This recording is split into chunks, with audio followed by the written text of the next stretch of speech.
하나님 말씀을 봅니다. 같이 볼 하나님의 말씀은 누가복음 6장 12절로 19절입니다. 제가 진 성경으로 신약 98쪽에 있습니다. 누가복음 6장 12절로 19절까지의 말씀을 교독합니다. 제가 6장 12절 먼저 읽습니다. 이때에 예수께서 기도하시러 산으로 가사 밤이 새도록 하나님께 기도하시고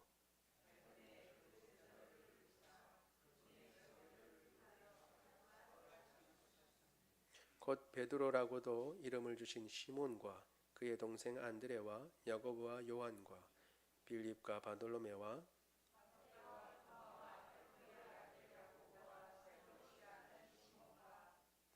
야고보의 아들 유다와 예수를 파는 자 될 가룟 유다라.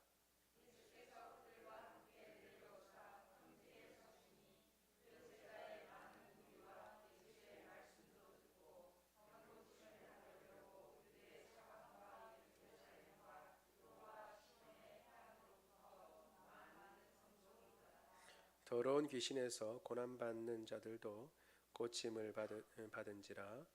온 무리가 예수를 만지려고 힘쓰니 이는 능력이 예수께로부터 나와서 모든 사람을 낫게 함이로라. 아멘. 지난 시간에 우리는 안식일 논쟁을 통해서 예수님께서 안식일의 주인이시고 그래서 구약에서 바라봤던 그 안식일, 기념하고 지켰던 그 안식일의 원래의 목적을 예수님께서 이루셨기 때문에 구약의 이스라엘 백성들이 지키던 그 안식일의 개념에 더 뛰어넘어서 우리 교회는 이제 주일을 이제 모든 날을 완성하신 예수님, 그 안식일을 완성하신 예수님의 사역을 기뻐하며 찬양하며 주일을 안식하며 보낸다라고 말씀을 드렸습니다. 그리고 난 뒤에 이제 오늘 예수님께서는 12 제자들을 이제 선택하셔서 사도라고 하는 이름을 주신 것을 오늘 본문에서는 이야기를 해주고 있고, 또 이제 사도를 뽑고 난 뒤에 평지에 오시니 많은 사람들이 모여들었습니다. 그래서 그 사람들을 모여든 이유는 그 사람들이 예수님의 말씀도 듣고 병도 고치기 위함인데, 예수님께서 능력이 있으셔서 예수님을 만지는 사람들의 병을 고침을 받으니까 예수님을 만지려고 했다라고 하는 것이 오늘 본문의 내용이죠. 이 내용을 가지고 우리가 몇 가지 살펴보려고 하는데, 특별히 집중해서 12 제자를 부르셨다라고 하는 부분을 같이 살펴보려고 합니다. 첫 번째, 우리 같이 한번 보도록 하겠습니다. 첫 번째 한번 띄워주세요. 첫 번째 같이 읽어보겠습니다. 시작. 제자들 중에 12를 선택하셨다라는 것입니다. 여러분, 사람이 예수님도 제자들이 많은데 12명만 있었던 건 아닙니다. 여자들도 있었고, 우리가 알다시피 또 나중에 보면 70이나 되는 사람을 한꺼번에 파송하시기도 했습니다. 그러니까 12명만 제자가 있었던 것은 아닙니다. 그런데 그 제자들 중에 12명을 택하셨어요. 특별히 더 택한다고 그럴 때에 여러분, 이제 그 12명이 사도가 됐는데, 사도로 택할 때에 숫자를 왜 굳이 12로 했을까라고 하는 것이죠. 왜 12로 했을까? 보통은 이제 쉬우면 우리가 흔히 말하는 것처럼 7명이나 혹은 5명이나 10명도 될 수 있는데 굳이 12명이냐는 거죠. 저같이 욕심 많은 사람 같으면 이왕에 세울 바야 있는 수대로 다다익선이라고 많이 세워서 여러 일들을 힘있게 감당하도록, 내가 앞으로 세울 나라는 이거 가지고 안 된다. 도대체 한 10,000명은 있어야 되지. 지금 인구가 몇 명인데 이래 가지고 도대체 안 되고, 지금 죽어 나가는 사람도 많은데 한시가 급하다. 그러니까 다 저 북구이고 뭐 어디 남구이고 다 사람들 다 보내가지고 전도를 해야 되니까 너희들 전부 다 이렇게 해서 더 없는 사람도 끌어당겨서 많이 세울 것 같은데, 그 제자들 중에 12를 세웠어요. 12이라는 것이 의미가 있는 것이죠. 의미가 왜 12인가? 이것은 예수님께서 세우시는 나라와 관계가 있습니다. 나라. 예수님께서 오실 때 그냥 오신 것이 아니라 하나님 나라를 전파하기 위해서 오셨습니다. 우리 마태복음 4장 17절 같이 한번 읽어보겠습니다. 시작. 이때부터 예수께서 비로소 전파하여 이르시되 회개하라 천국이 가까이 왔느니라 하시더라. 아멘. 천국이 가까이 왔다. 천국이 가까이 왔다. 임했다. 이 말이죠. 천국이 임했다라고 말씀하시는데, 그런데 이렇게 말씀하시면서 예수님께서 전파해서 회개하라 말씀하시죠. 천국, 사실은 하나님의 나라입니다. 하나님의 나라. 왕국인데, 하나님의 왕국인데 킹덤이죠. 여러분, 국가라고 하면 세 가지가, 국가의 요소가 있습니다. 세 가지가 혹시 뭔지 아세요? 국민이 있어야 되고, 또 땅이 있어야 돼. 영토가 있어야 되고, 또 하나는 주권이 있어야 됩니다. 주권이. 한 나라가 되려면 주권이 있어야 되죠. 근데 예전에는 왕이 다스리는 왕국이니까, 왕국 같으면 뭐가 있어야 됩니까? 왕이 있어야 되죠. 왕이 있어야 되고, 또 그다음에 왕국이니까 그 영토가 있어야 되고, 또 백성이 있어야 됩니다. 하나님의 나라라고 얘기했을 때, 주님께서 천국이 가까이 왔다라고 했을 때 그 나라의 주인이 누구냐? 예수님이죠. 예수님. 우리 요한복음 18장 36절 같이 한번 읽어보겠습니다. 시작. 예수께서 대답하시되 내 나라는 이 세상에 속한 것이 아니니라. 만일 내 나라가 이 세상에 속한 것이었더라면 내 종들이 싸워 나로 유대인들에게 넘겨지지 않게 하였으리라. 이제 내 나라는 여기에 속한 것이 아니니라. 아멘. 예수님께서 빌라도에게 잡혀서 빌라도의 법정에 가서 말씀하실 때, 빌라도가 나눈 대화 가운데 네가 유대인의 왕이냐? 그런데 왜 저들이 너를 넘겨줬냐라고 말하는 가운데 예수님께서 말씀하십니다. 내 나라는 이 땅에 속한 것이 아니다. 그러니까 예수님이 왕이다라는 말을 거부하신 건 아니에요. 왕이라는 말을 아니다라고 말씀하신 건 아닙니다. 그런데 내 나라는 이 땅에 속하지 않았다라고 얘기를 했죠. 그러니까 천국의 왕은 누구예요? 하나님이고 예수님입니다. 예수님. 예수님이 하나님 나라의 통치자시죠. 통치자시면 그러면 왕이고 영토는 온 우주가 영토죠. 그러면 이제 문제가 백성이죠. 백성. 하나님 천국의 백성은 그럼 누구냐라고 할 때에 지금 그 문제가 지금 예수님께서 12명의 제자를 뽑으신 일과 상관이 있는 것입니다. 누가 그 백성이냐라고 할 때 문제가 되는 거죠. 새로 예수님께서 세우실 하나님의 나라, 가지고 오시는 하나님의 나라의 백성이 누가 될 거냐라고 생각할 때 그것은 예수 그리스도를 믿는 사람이 된다라고 하는 것을 보여주시는 것입니다. 그러면 그 이전에는 구약에서는 여러분 아시는 대로 구약에서는 하나님의 백성이 되는 조건이 사실은 좀 다르지만 그래도 겉으로 드러나는 주된 요인은 아브라함의 자손이냐 아니냐 여기에 달려 있었어요. 아브라함의 자손이 아니냐. 그런데 가만히 따져보면 제가 겉으로 드러나기에는이라고 그랬죠. 근데 그것도 가만히 따져보면 꼭 그런 건 아니에요. 왜 그런 게 아니냐 하면 아브라함의 자손 중에서도 이스마엘이 있었거든요. 근데 이스마엘은 제외됐어요. 이삭이라고 하는 아들의 소생이어야만 됩니다. 그러면 이삭의 소생이 그러면 다 아브라함의 자손이 되어서 하나님의 백성이 되느냐? 그것도 또 아니에요. 왜냐하면 이삭은 쌍둥이를 낳았거든요. 에서와 그리고 야곱을 낳았습니다. 그런데 에서의 자손은 거기서 제외됩니다. 야곱의 후손이어야만 되는 것입니다. 그러니까 사실 아브라함의 자손이라고 할 때도 우리가 생각해야 되죠. 이거는 핏줄로 되는 게 아니고 믿음으로 되는구나 하는 것을 그 뒤에 설명을 해줍니다. 아무튼 그러나 드러나기에는 그냥 일반적으로 쉽게 이야기하기로는 하나님의 구약에서 하나님의 백성이 되는 조건, 가장 중요한 조건은 뭐냐 하면 아브라함의 후손이냐 아니냐, 특별히 야곱의 후손이냐 아니냐, 이게 중요한 것이죠. 그래서 이스라엘은 야곱의 아들은 12지파니까 12지파라는 것은 단순히 야곱의 아들이라는 의미만 갖는 것이 아니고 하나님의 백성이라는 의미를 가지고 있는 것입니다. 우리 창세기 49장 28절 같이 한번 읽어보겠습니다. 시작. 이들은 이스라엘의 12지파라. 이와 같이 그들의 아버지가 그들에게 말하고 그들에게 축복하였으니 곧 그를 각 사람의 분량대로 축복하였더라. 아멘.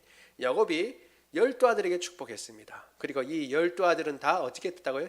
지파입니다. 지파가 되어서 이스라엘 백성들 전체 백성을 대표하는 것이 됐습니다. 그래서 12이라고 하는 말은 뭐냐 하면 이스라엘 백성들 전체 지파를 의미하는 것이고 이스라엘 백성을 상징하는 숫자입니다.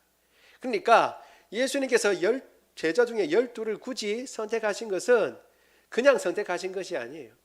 아이고 같이 다니는데 보니까 12이면 딱 맞겠다. 사이즈가 딱 맞겠다. 그래서 뭐 이를테면 차를 몰고 가는데 9인승 그래서 9명 딱 채워야 되니까 제자 9명 혹은 말을 타거나 혹은 같이 가야 되는데 딱 무리가 12이면 딱 안 맞다. 내까지 13이면 딱 맞다. 그래서 13이 된 게 아니라 이런 상징적 의미를 예수님께서는 생각하고 12를 뽑으셨다는 거예요. 그러니까 그 말은 뭐냐 하면 이제 하나님의 백성이 되는 것은 아브라함의 후손으로만 되는 것이 아니라 뭐가 되냐면 예수님을 믿는 사람들, 예수님을 믿고 의지하는 사람들이 하나님 나라의 백성이 될 것이고 그 사람들로 하나님 나라의 백성이 채워진다라고 하는 것을 보여주는 것입니다. 그래서 사실 야고보도 그런 의미를 알았기 때문에 하나님의 백성, 성도들을 분명히 의미하는 글에서 성도라고 하지 않고 12지파라는 말을 썼어요. 우리 야고보서 1장 1절 같이 한번 읽어보겠습니다. 시작.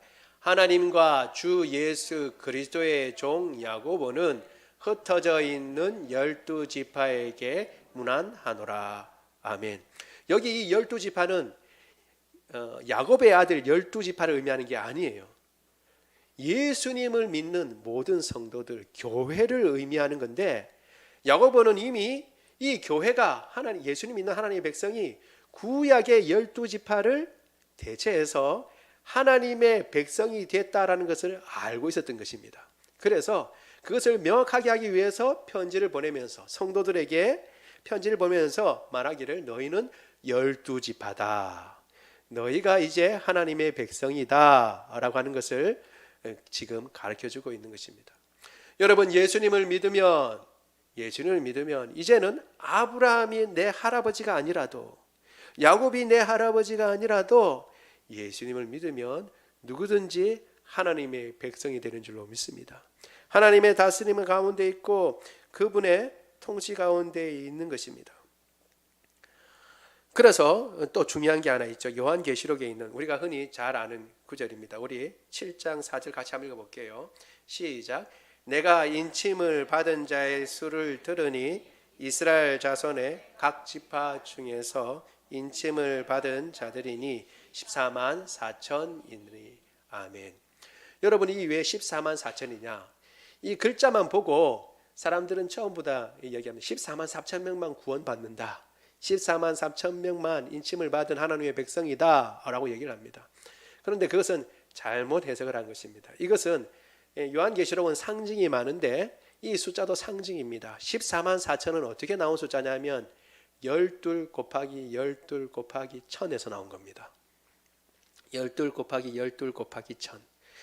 구약의 12지파 그리고 신약의 12사도 그 다음에 곱하기 1000은 많다는 의미죠. 많은. 그러니까 많은 하나님의 백성을 의미하는 숫자로 14만 4천 명인 것입니다. 이것이 고지고대로 14만 4천 명. 그러니까 하나도 덜 하지 않고 그 14만 4천 명 그대로를 의미한다는 그런 의미가 아니고 상징적인 숫자입니다. 12 구약과 신약의 모든 하나님의 백성들 그리고 수많은 하나님의 백성들을 그래서 의미하는 것입니다. 12라는 말은 그러니까 하나님의 백성들을 의미한다는 것을 여러분 기억하시고, 예수님이 12제자를 뽑으셨다는 것은 제자들, 이 예수님을 따르는 사람들이 이제 예수 그리스도께서 왕이신 그 나라의, 그 천국의, 그 하나님 나라의 백성이 된다, 백성이다라는 것을 기억하시고, 우리가 하나님의 백성인 것을 기억하시기를 바랍니다. 그래서 이제는 여러분 더 분명하게 알아야 할 것은 이스라엘 백성들, 유대인이라고 하나님의 백성이 되는 게 아닙니다. 유대인들도 예수님을 믿어야 하나님의 백성이 되는 것입니다. 처음부터 그랬어요.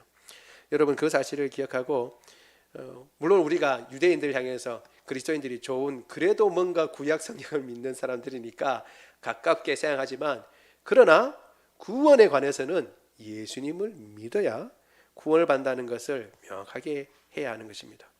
우리는 예수님을 믿고 하나님의 백성이 되었습니다. 하나님의 통치 가운데 있다는 것을 기억하고, 또 누구든지 혹 우리 가운데 아직도 예수님을 믿지 않는 자들이 있다면, 분이 있다면 여러분 기억하시기 바랍니다. 그 이전에 어떤 삶을 살았든지, 피부색이 어떠하든지, 지금 어떤 상태이든지 예수님을 믿으면 그 사람 바로 하나님의 백성이 되는 것입니다. 그와 같이 하나님의 백성이 된 사람들은 여러 부류의 사람들이 있어요. 12명의 사람들이 여러분 있는데, 이 작은 숫자라고, 어떻게 보면 작은 숫자라고 할 수 있는데, 전체 제자들 가운데 12명도 다 달라요. 직업이 다 다릅니다.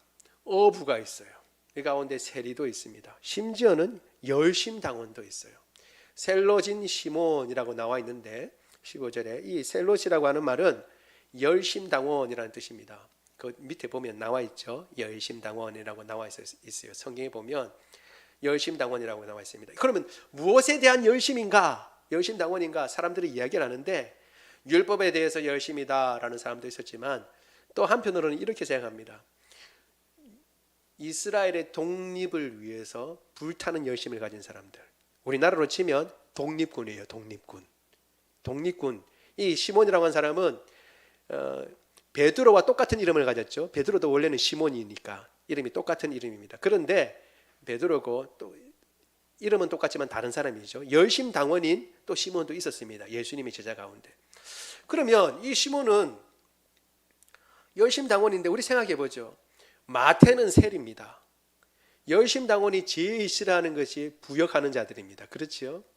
세리가 로마에 부역하는 자들이잖아요. 백성들의 세금을 받아서 로마에 주는 사람들이니까 1차적으로 타도 대상이 누구냐면 세리입니다. 세리. 그런데 지금 세리인 마태도 예수님의 12제자 가운데 있고, 그리고 셀롯인 시몬도 예수님의 12제자 가운데 들어가 있다는 것을 우리가 기억해야 합니다. 그러니까 열심당원이든 평소에 만나면 길에서, 만약에 이런 것 접어두고 길에서 만나면 한쪽은 어떻게 해요? 너 민족의 반역자하고 가서 뭔가 해코지를 할 것이고, 나머지 한 사람은 이 셀롯인 이 열심당원 보기만 해도 도망가야 할 그런 상황인데, 사람들인데, 예수 그리스도 안에서 예수를 믿고 한 백성이 되어서 함께 하나님의 일을 하는 사람이 되었습니다. 교회는 그런 곳입니다. 그래서 교회에 전라도당 교회가 있으면 안 되고 경상도 교회가 있으면 안 되는 거예요. 저 미국에 있는 것처럼 흑인 교회가 있으면 안 되고 백인 교회가 있으면 안 되는 것입니다. 물론 그 지역에 전부 흑인밖에 없으면 흑인 교회가 있을 수 있고, 백인밖에 없으면 백인 교회가 있을죠. 그리고 전라도에 교회가 있으면 전라도 교회가 되는 거죠. 전라도 사람들이 모여서 하는 교회가 되겠죠. 물론. 그러나 제가 말씀드린 것은 서울에 가서도 그렇다는 겁니다. 서울에 가서도. 제가 경상도에 있다가 서울에 갔잖아요. 우리 집이 쫄딱 망해 가서 올라갔다고. 교회 가보니까 경상도 사람들이 모여서 교회를 하고, 전라도 사람들이 모여서 또 하나님을 믿는다고 그렇게 있는 것입니다. 물론 이제 아무래도 가까운 사람들이 모이다 보니까 그럴 수 있을지 모르지만, 너는 경상도가 아니니 전라도 사람들이 모이는 이 교회에 올 수 없다, 이거는 안 되는 것이죠. 너는 경상도가 아니니 전라도 사람이니까 경상도 사람들이 모이는 이 교회에 올 수 없다, 그거 안 되는 거죠. 너는 흑이니까 백인들 모이는 이 교회에 올 수 없다, 그거는 안 되는 것입니다. 여기에 이 다양한 배경을 가진 사람은 세리든 어부든 열심당원이든 다 함께 모여 그 모든 것들을 내려놓고 예수님을 믿어 한 마음이 되고 한 백성이 되어 하나님의 백성으로 녹아졌다는 사실을 우리가 기억해야 합니다. 뿐만 아니라 오늘 본문에서 이 12사도 가운데 12라고 하는 숫자 가운데 우리가 기억해야 하는 것은 이 12를 우리가 다 모른다는 거예요. 12명의 이름은 나와 있지만 사실 우리가 사도로 잘 기억하는 사람은 몇 명 안 됩니다. 베드로, 야고보, 요한, 그리고 어떻게 도마 같은 경우, 그리고 마태가 나왔으니까 마태, 이런 경우 몇 가지 알지만 여러분 여기 나와 있는 것 또 다른 이름이 셀로친, 금방 언급한 셀로친 시몬에 대해서 여러분 아십니까? 우리 몰라요. 그리고 또 야고보라는 이름을 가진 또 다른 사도가 있습니다.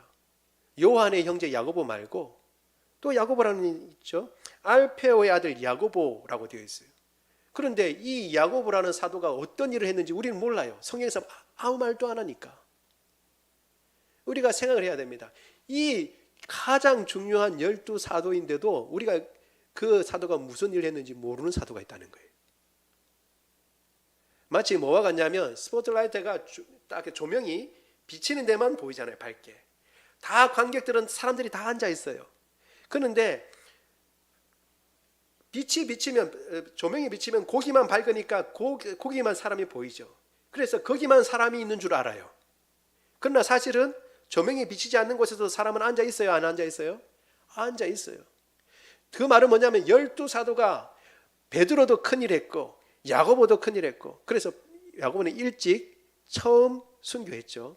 요한도 마지막까지 살아남아서 큰일을 했지만 나머지 사람, 여기 또 다른 야고보의 아들 유다, 이 다데오입니다. 다데오. 다른 성에서는 다데오라고 이름이 나와 있어요. 그 다음에 바돌로메, 나다나엘이라고도 불립니다. 바돌로메, 이런 사람들에 대해서 우리가 모르지만 그 사람들도 그 사람 역할을 다 감당했습니다. 우리가 기억해야 할 것은 12명이 다 사도라는 거예요. 12명이 다 예수님께서 부르신 자들입니다. 물론 그 중에 예수님을 부인한 가룟 유다가 있지만 가룟 유다가 있지만 예수님을 판 가룟 유다 외에는 11사도는 다 자기 맡은 일들을 다 잘 감당했다는 것을 기억해야 합니다. 그래서 여러분 이렇게 요한계시록에 나와 있죠. 우리 계시록 21장 14절 같이 한번 읽어보겠습니다. 시작. 그 성의 성곽에는 12기초석이 있고 그 위에는 어린 양의 12사도의 이름이 있더라. 아멘. 12사도의 12 이름이 있습니다. 물론 가룟 유다는 빠졌겠죠. 나머지 이름이 뭔지는 모르겠습니다. 아무튼 12 이름이 다 있어요. 그 말은 뭐냐 하면 이 사도들이 자기의 맡은 일들을 다 잘 감당했다라는 것을 이야기해 주고 있는 것입니다. 여러분, 우리가 맡은 일들이 다 다르다 할지라도 우리가 하나님의 백성이 되어서 조명을 받고 두드러진 사람이 있고 두드러지지 않은 사람이 있다 할지라도 그 맡은 일들을 열심히 감당하면 주님께서는 분명히 기억하실 줄로 믿습니다. 그것을 기억하고 이 사도들은 그 일들을 잘 감당했어요. 물론 처음에는 감당하지 못했습니다. 예수님 부인하기도 하고, 그러나 나중에 성령께서 임하시고 난 뒤에는 이 모든 일들을 힘있게 감당하고 구원하신 예수님을 만난 뒤부터는 자신을 다 쏟아부었습니다. 거의 대부분이, 다른 분들은 잘 몰라요. 그런데 전설은 있어요. 이분들이 다 어떤 지역에 가서 어떻게 전도를 하다가 어떻게 십자가형을 받고 죽었는가, 혹은 화형을 당해서 죽었는가. 대부분 다 순교예요. 순교. 요한을 제외하고는 11 사도들이 전부 다 순교로 끝마치게 됩니다. 여러분, 그것을 기억하고 우리가 어디에 있든지 조명을 받든지 안 받든지 그 맡은 일들, 우리가 다 하나님의 백성이라는 사실을 기억하고 예수님을 믿는 하나님의 백성이라는 사실을 기억하고 그 맡은 일에 최선을 다하는 저와 여러분 되기를 원합니다. 둘째, 오늘 또 생각해 봐야 할 것은 같이 읽어보겠습니다. 시작. 선택하신 12를 사도라고 부르신다. 사도라고 부르셨어요. 왜? 그러면 제자들로 그냥 통칭해도 되는데, 혹은 12이다 라고 해도 되는데 왜 다른 명칭을 쓰셨을까? 사도라고 쓰셨을까? 이 사도라고 하는 말은 보냄받았다라는 뜻에서 나온 말인데 의미는 심부름꾼이에요. 심부름꾼. 이 사도라는 말하고 뜻이 같은 게 뭐냐면 천사입니다. 천사.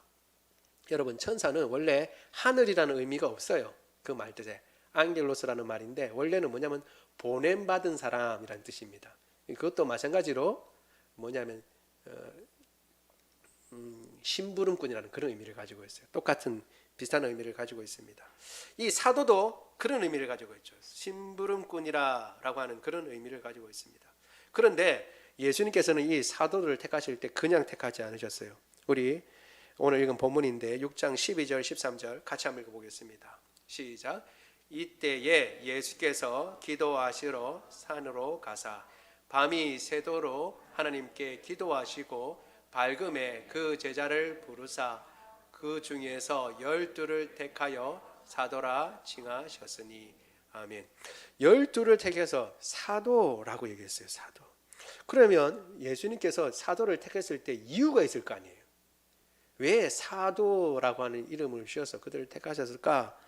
그 이름에 대해서는 그 의도에 대해서는 마가복음이 조금 설명해주고 있습니다. 같은 부분을 이야기해주고 있는데 마가복음을 같이 한번 읽어보겠습니다. 시작. 이에 12를 세우셨으니 이는 자기와 함께 있게 하시고 또 보내사 전도도 하시며 귀신을 내쫓는 권능도 가지게 하려 하심이로라. 아멘. 이 마가복음을 보면 사도를 뽑은 이유가 세 가지가 나와요. 이유가 첫 번째는 뭐냐면 자기와 함께 있게 하기 위해서, 예수님과 함께 하기 위해서고, 두 번째는 뭐라고 나와 있어요? 전도하기 위해서예요. 전도하기 위해서. 세 번째는 귀신을 내쫓는 권능을 주셨습니다. 그런데 이 다른 복음서에도 권능을 주셨다는 말은 나와 있어요. 마가복음에만 유일하게 나와 있는 게 뭐냐면 자기와 함께 있게 하신다라는 말이에요. 자기와 함께 하기 한다는 말. 여러분 생각해 보세요. 전도한다는 것도 사실 말씀을 듣고 전도하는 거잖아요. 그렇죠? 그 예수님께로부터 말씀을 듣고 전도해야 되는데 예수님과 가까이 있어야 돼요. 말씀을 들으려면 함께 늘 옆에 있어야 돼요. 그래야 예수님이 무슨 말씀을 하시는가, 어떻게 병을 고치시는가 그걸 알아야 되니까. 그러니까 예수님께서는 당신이 승천하시고 난 뒤에 남아서 예수님의 일들을 감당할 사람들을 택하신 거예요. 12사람들을. 그래서 이 사람들은 그냥 있으면 안 되고 늘 가까이 있으면서 예수님의 말씀을 항상 듣고 예수님과 함께 있으면서 예수님이 어떻게 행하시는가를 잘 보고 그걸 나중에 전도해야 돼요. 전도하고 어떻게 해요? 또 예수님이 다른 연약한 사람들을 고쳐준 것처럼 그들도 귀신을 내쫓고 권능을 행해서 사람들을 내쫓고 예수님을 믿을 수 있도록 도와줘야 되는 거예요. 그러니까 한마디로 말하면 이 사도들은 예수님의 말씀을 담았다가 가지고 있다가 그것을 전하는 특별한 위치에 있는 사람들입니다. 다른 사람들도 하나님의 말씀을 듣지만, 예수님의 말씀을 듣지만 이 같이 있게 해서 더 잘 들어서 알려줘야 되는 거죠. 그래서 나중에 예수님이 승천하시고 난 뒤에 어떤 사람이 이렇게 얘기합니다. 내가 예수님한테 전에 이야기 들었는데 예수님이 이렇게 말씀하셨어 라고 얘기를 하면 어떻게 사도들이 듣고 있다가 그 말이 맞다 라고 인정해 주거나, 아니면 어떻게 해요? 아니야, 그 말은 틀렸어. 우리가 쭉 예수님과 같이 있었는데 예수님은 그런 말씀을 하신 적이 없어. 예수님은 이런 말씀을 하셨어 라고 교정시키고 그 다음에 예수님의 말씀이 어떤 것이다 라는 것을 가르쳐주는 역할을 사실은 사도들이 했던 것입니다. 사도들의 역할 중에 가장 중요한 일이 바로 이 역할이에요. 이 역할을 감당하기 위해서 12명을 세우셨고, 그리고 이들은 이 역할을 감당했습니다. 그래서 나온 게 뭐냐면 신약 성경이에요. 우리가 알다시피 마태나 요한은 직접 사도이면서 신약 성경을 썼고, 그렇지 않은 사람들은 사도들로부터 배워서 들어서 그것을 기록한 것입니다. 기록해서 우리에게 남겨준 것이 이 신약 성경이에요. 그래서 성경 말씀 에베소서는 이렇게 말씀하고 있는 것이죠. 우리 2장 20절 같이 한번 읽어보겠습니다. 에베소서 2장 20절 시작. 너희는 사도들과 선지자들의 터 위에 세우심을 입은 자라. 그리스도 예수께서 친히 모퉁이 돌이 되셨느니라. 아멘. 이 말씀도 참 새겨보면 중요한 말씀입니다. 먼저 사도들이 나오고 선지자들이 나오죠. 선지자들은 구약에서 하나님의 말씀을 전한 사람들입니다. 그렇지요? 그리고 사도들은 신약에서 예수님의 말씀을 전한 사람들이죠. 신구약 말씀 위에 세워졌다라고 얘기하는 겁니다. 그러면 신약의 터를 누가 닦은 거예요? 사도들이에요. 사도들. 그 터를 닦은 사도들이에요. 그리고 더 중요한 것은 예수님이 어떤 분이라고요? 모퉁이 돌이 되셨다 그랬어요. 구약의 선지자들도 신약의 사도들도 다 중심이 어떻게 예수님이 모퉁이 돌이 되셔서 터전이 바탕이 되는 것이고 그 위에서 우리는 세움을 받았다. 따라서 구약의 선지자들의 말한 것의 핵심도 누구라는 거예요? 예수님이다 라고 하는 것을 가르쳐주고 있는 것입니다. 우리가 이 사도들을 통해서 예수님의 말씀을 듣게 되고 알게 되고 또 이렇게 기록된 말씀을 우리가 깨닫게 돼서 예수님을 더 믿게 되고 그리고 이 믿음 가운데 우리가 서야 하는 것입니다. 말씀에서 제외된 것, 사도들의 이야기에서부터 제외된 것은 우리가 따를 수가 없는 것입니다. 말씀에 제외된 것 어떤 것들을 들고 나와서 이것이 진리다라고 얘기해도 우리는 그것을 받아들이지 않습니다. 왜? 예수님께서 세우신 사도들은 그들밖에 없기 때문에 그렇습니다. 그리고 이 12 사도를 통해서 주님께서 말씀해 주셨기 때문인 것입니다.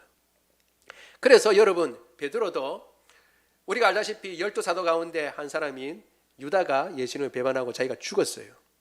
그러면 11 사도만 남았잖아요. 그러면 예수님께서 세우신 11 사도니까 그냥 11 사도도 갈 법한데 베드로는 예수님께서 승천하시자마자 제자들에게 제안을 합니다. 우리 중에 한 명을 뽑자라고 얘기합니다. 12를 채우자는 거죠. 2명을 뽑자고 얘기하지 않았어요. 우리 11명인데 숫자가 좀 많이 모자란다. 보니까 예수님께서 우리에게 맡겨주신 일들이 너무 크니까 우리가 한 100명은 뽑아야겠다. 100명 뽑자 이렇게 하지도 않았어요. 오직 한 명만 더 뽑자고 그랬어요. 한 명만. 왜? 아까 말씀드린 대로 12이라는 숫자가 그만큼 의미를 가지는 겁니다. 하나님의 백성이라는 의미를 가지고 상징적인 숫자이기 때문에 베드로가 그렇게 뽑자고 한 것이고 또 한 가지 그렇게 뽑을 때 어떤 자격, 누구를 뽑을까 자격을 갖춰야 되잖아요. 자격. 그전에는 예수님이 그냥 뽑으셨어요. 그래야 안 그래요? 그렇죠. 예수님이 뽑으셨어요. 그런데 이제는 우리가 예수님이 승천하셔서 하늘에 계시니까 우리 가운데 한 명을 뽑아야겠는데 어떻게 뽑을까? 라고 할 때 자격을 베드로가 이렇게 설명합니다. 사도행전입니다. 사도행전 1장 21절 22절 같이 한번 읽어보겠습니다. 사도행전 1장 없어요. 우리 맞다. 1부 때도 이게 없었는데 우리 그냥 한번 찾아보죠. 사도행전 한번 찾아볼게요. 여러분 성경을 한번 보세요. 중요한 부분이니까 한번 보겠습니다. 사도행전 1장 21절 22절 예, 제가 가진 성경으로 신약 188쪽에 있습니다. 21절 22절 같이 읽습니다. 시작. 이러함으로 요한의 세례로부터 우리 가운데서 올려져 가신 날까지 주 예수께서 우리 가운데 출입하실 때에 항상 우리와 함께 다니던 사람 중에 하나를 세워 우리와 더불어 예수께서 부활하심을 증언할 사람이 되게 하여야 하리라 하거늘. 아멘. 베드로가 내세운 조건은 뭐냐면 세례 요한의 세례 때부터 예수님하고 우리하고 같이 다녔던 사람이라는 거예요. 아까 말한 것처럼 예수님이 함께 있게 하기 위해서 제자들 사도를 뽑았다고 그랬잖아요. 그렇죠? 그러니까 같이 있게 하고 그리고 또 어때요? 그 사람이 뭘 증언해야 돼요? 예수님의 부활을 증언해야 돼요. 그러면 뭐예요? 부활을 본 사람이어야 돼요. 부활을 본 사람. 그래서 힘있게 부활을 증거할 수 있는 사람을 한 명 뽑자 해서 2명을 후보로 세우고 나중에 추첨해서 한 명을 뽑게 됩니다. 여러분 이 사실을 놓고 볼 때도 예수님과 함께 있으면서 예수님의 부활을 증언해야 할 사람, 그 말씀을 증언해야 할 사람, 예수님의 말씀을 늘 들었던 사람, 그것을 이야기하고 있다는 것을 알 수 있습니다. 그래서 바울도 자기가 사도된 것을 그렇게 강조했습니다. 12 사도 중에는 포함되지 못했잖아요, 바울이. 그렇지만 하나님께서 예수님께서 직접 뽑으신 사도였죠. 그런데 자기가 그럼에도 불구하고 사도라는 것을 계속 강조했던 이유는 바울이 교만해서 내가 이 정도 사도와 같은 반열이다라고 하려고 그런 것이 아니라 무엇 때문이냐면 바울이 전하는 복음이 예수 그리스도의 말씀이다라고 하는 것을 강조하기 위해서 그런 것입니다. 내가 사람이 말하는 것이 아니고 이거는 예수님의 계시고 예수님께서 말씀하신 하나님의 말씀이다. 왜? 바울이 사도가 아니면 사람들이 에이 저 바울은 사도가 아닌데 뭐 다른 사람들은 사도니까 그 말씀 우리가 드려야 되지만 바울은 사도가 아니니까 그 말씀 안 들어도 된다. 참고만 해도 된다 라고 생각할 수 있기 때문에 바울은 그렇지 않다. 나는 직접 예수님으로부터 계시를 직접 받았고 부활하신 예수님을 만났고 그리고 이 말씀은 예수님께서 말씀하시는 것이 분명하다. 그것을 강조하기 위해서 바울이 나는 사도다라고 하는 것을 바울의 편지마다 강조한 것입니다. 그 이유가 바로 거기에 있어요. 우리 에베소서 1장 1절 같이 한번 읽어보겠습니다. 시작. 하나님의 뜻으로 말미암아 그리스도 예수의 사도된 바울은 에베소에 있는 성도들과 그리스도 예수 안에 있는 신실한 자들에게 편지하노니. 아멘. 그리스도 예수의 사도돼 하나님의 뜻으로 말미암아 사도됐다라고 강조하고 있습니다. 그만큼 뭐예요? 바울이 말하는 이 말씀이 중요하다는 거예요. 그리고 그만큼 이 하나님의 말씀이 중요하다는 겁니다. 예수님께서 사도들을 뽑아 세워서 말씀을 전해줄 만큼 이 말씀은 중요한 말씀이에요. 그래서 지금 이렇게 기록된 겁니다. 하나님의 백성으로서 마땅히 이 말씀을 읽고 이 말씀을 듣고 배우고 공부하고 이 말씀에 순종해야 하는 이유가 바로 여기에 있는 것입니다. 그것이 중요하기 때문에 예수님은 사도라고 하는 직분을 세워서 말씀을 주신 것입니다.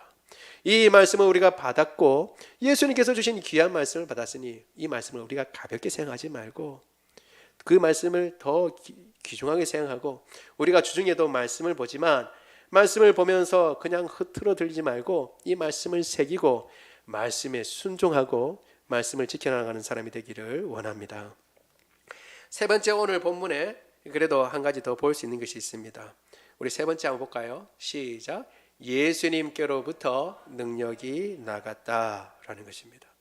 여러분, 우리는 당연한 것이죠. 능력은 예수님께 있습니다. 여러분 다시 말씀드립니다. 능력은 예수님께 있습니다. 아멘입니까? 아멘. 예수님께 있습니다. 우리 누가복음 6장 17절 같이 읽겠습니다. 시작.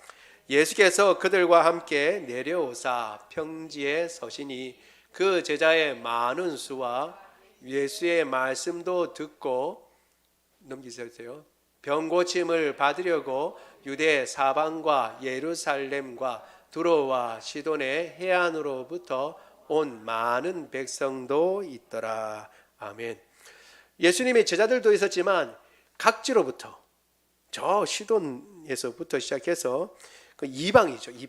이방 땅입니다. 사실 이 의미는 이방인도 여기에 포함될 수도 있다는 것을 사실은 의미하는 것입니다. 이방인. 단순히 유대인들만 아니라 시돈과 두로라고 얘기할 때는 그래서 이 사람들이 다 모여서 있었습니다. 그리고 예수님의 말씀도 듣고 병고침을 얻으려고 모였습니다. 왜 그런가? 왜 그런가? 우리 19절에 나와 있습니다. 같이 읽겠습니다. 시작.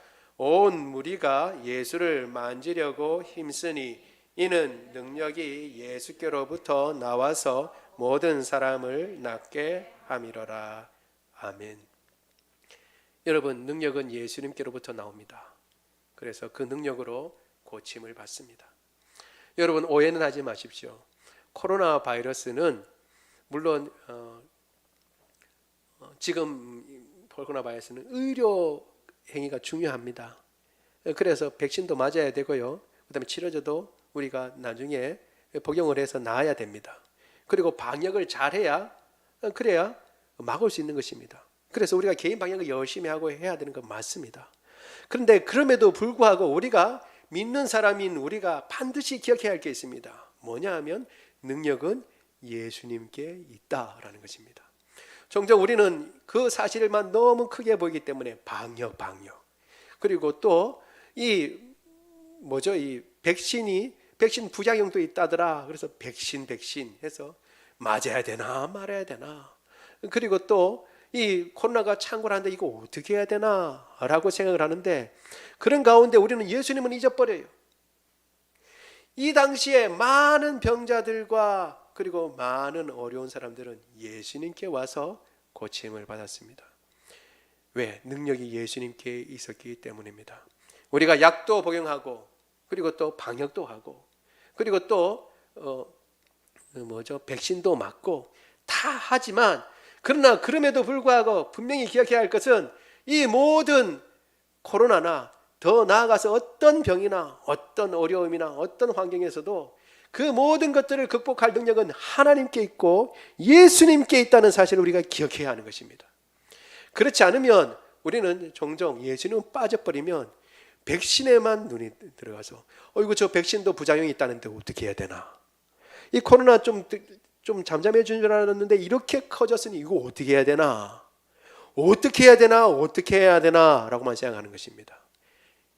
이 사람들은, 제자들도 그렇고 시돈과 저 먼 곳에 있는 사람들은 예수님께 갔습니다. 예수님을 만지려고 했습니다. 왜? 능력이 예수님 앞에 있기 때문입니다. 우리는 이 예수님을 모시고 사는 사람인 줄 믿습니다. 예수님을 더 붙잡고 방역도 하고 백신도 맞고 다 하지만 능력이 주님께 있다는 사실을 기억하고 그 주님을 끝까지 바라보며 흔들리지 말고 염려, 걱정하는 것이 아니라 그럴수록 오히려 주님을 가까이 하고 주님을 붙잡고 나가는 저와 여러분 되기를 원합니다. 말씀을 생각하며 우리 같이 기도합니다. 기도할 때요, 주님,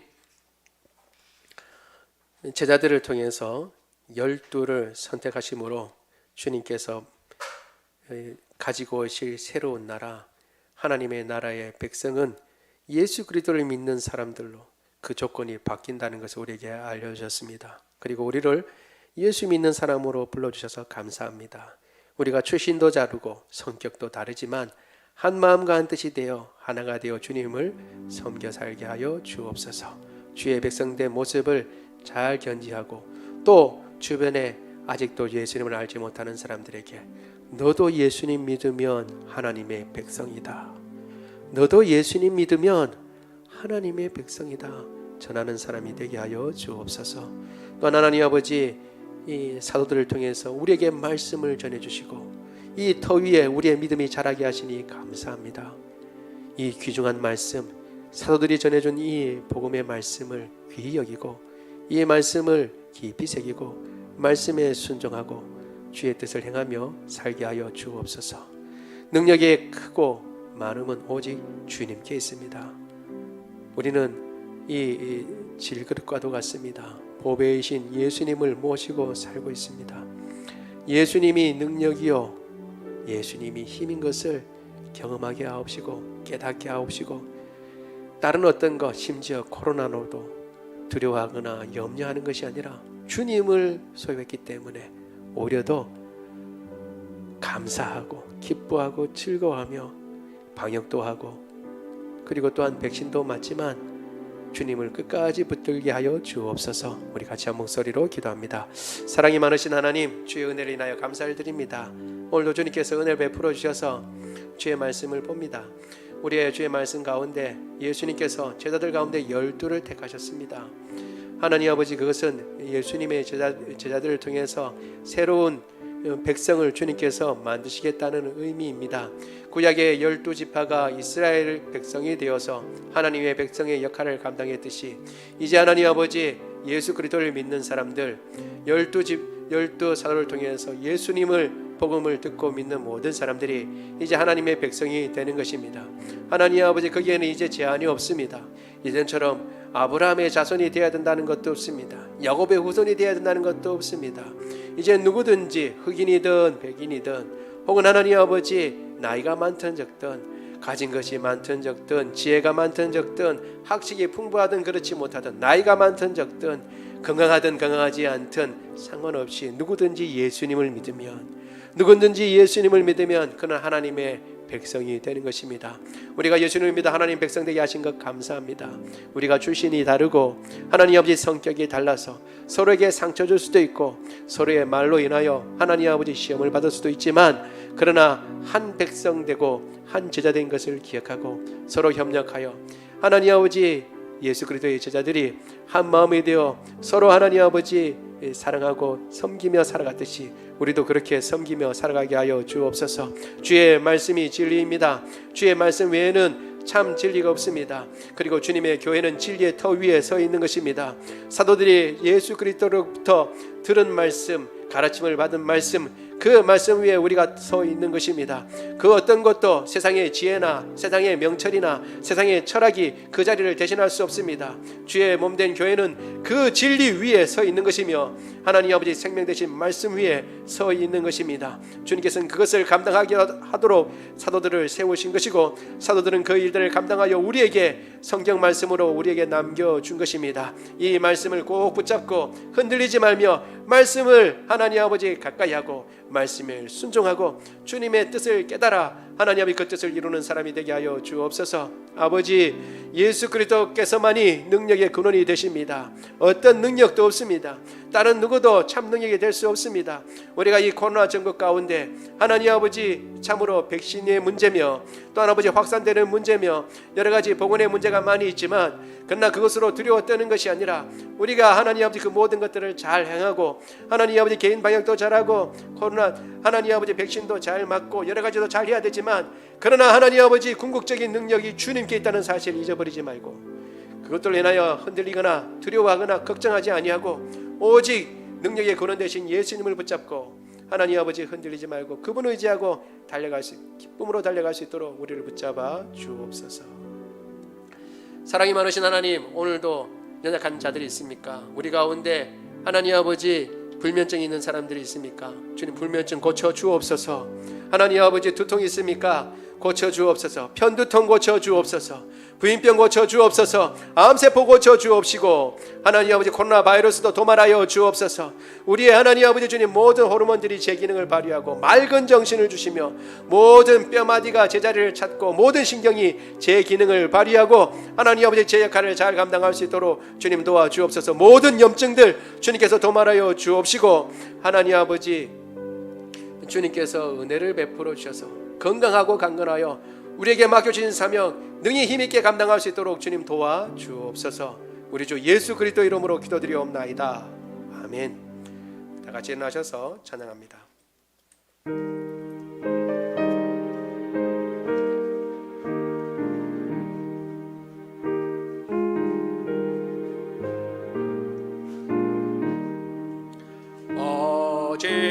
어지러운 세상 중에 기쁜 소리 들리네. 예수 말씀하시기를 믿는 자여 따르라. 세상 헛된 신과 영화 모두 내어버렸네. 예수 친히 하신 말씀 날 더 귀히 여겨라. 기쁜 때나 슬픈 때나 바쁜 때나 틈날 때 예수 친히 하신 말씀 날 더 귀히 여겨라.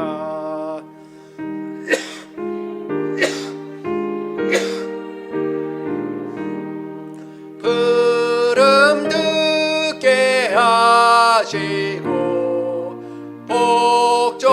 복종하는 마음을 주사 따라가게 하소서.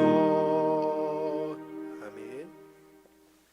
지금은 우리 주 예수 그리스도의 은혜와 하나님 아버지의 무궁하신 사랑하심과 성령님의 교통하심이 이제 예수 그리스도를 믿어 하나님의 자녀가 되고 하나님의 백성이 되어 그 나라의 백성으로 유익을 누리되 같이 백성된 형제자매들 출신이 다르고 성격이 다르고 그리고 모양이 다르다 할지라도 하나가 되어 주님의 아름다운 뜻을 좇으며 또한 주님께서 사도들을 통하여 말씀하여 주시고 우리에게 베풀어 주신 이 말씀, 이 생명의 말씀 위에 서서 세상의 헛된 철학이나 세상의 어떤 하나님 아버지 가르침에 유혹되지 아니하고 진리 되신 이 말씀에 서서 더욱 믿음에 굳건하며 흔들리지 않고 주님 가르쳐 주신 그 말씀대로 순종하며 살아갈 때에 능력의 근원이 주님께 있다는 사실을 기억하고 세상에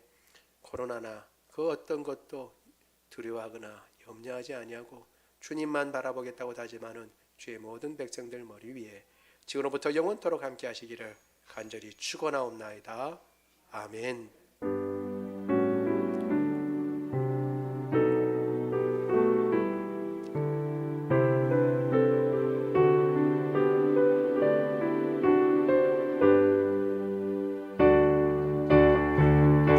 살아계신 주 나의 참된 소망 걱정 근심 전혀 없네. 사랑의 주내 갈 길 인도하리. 내 모든 삶의 기쁨 늘 충만하네. 살아계신 주 나의 참된 소망 걱정 근심 전혀 없네. 사랑의 주내 갈 길 인도하니 내 모든 삶의 기쁨 늘 충만하네.